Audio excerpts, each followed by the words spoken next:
And this is the part that really shocked me. I've known red pill content is out there. I've known it's super harmful and toxic, and the algorithm pushes this content to young men. I know the brainwashing of an entire generation of men is by design. And as a former middle school teacher, I mentioned how I observed a rise in aggressive behavior and misogyny in boys. So all that said, I'm actually so frustrated with myself that it's taken me this long to listen to some of it, and it's too easy to find. As parents, if we don't know what the messaging is, like the actual words used, the ideas carefully and casually woven into conversations between alpha males on mics, encouraging misogyny, shame, and hatred, we'll never know how to respond if and when it comes up. So as hard as it is to hear, if you're raising a boy, you need to. From a transcript of a very popular Manosphere podcast. Yeah, women do have it easy. I think being a female would be a disaster. If you're a beautiful female, you get some advantages in life. Of course you do, because beauty is currency. But the idea of actually living life as a female, there's no conquest. You get a guy, you love your guy, maybe. You get some nice meals and buy a handbag, get pregnant, the end.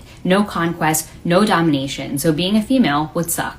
This communicates that women have no value other than their looks, almost as though women should be pitied, are fully incapable, serving only the purpose of procreating. Podcaster continues, as a man, you get to build your character, and that's what's so good about being a man. As a woman, you're born either with value or without value. A bit of makeup can change it or not. A whole generation of men have been raised without being prepared for war. Life is a war for resources. It's a war for females. It's a war for attention, a war for domination. And as a man, you have to establish yourself in a hierarchy of men. Conveyed here is a really toxic idea, instilling that men need to live their lives in hyper-competitive mode. That's the only way they're going to succeed, by beating and knocking others down. Being anything less than a leader, a winner, alpha, meaning having empathy, emotions, or a nurturing spirit, means you're what they call a beta or a soy boy, and all kinds of other derogatory terms. Instead of encouraging boys to seek community and lean into their authenticity, boys are told here they should fear or deny having any trait we traditionally assign to women or femininity, truly going backwards in time. He finishes with, you have to find a way to fight and compete. You have to do your best with what you've got. That's the game. Either you sit there and jerk blank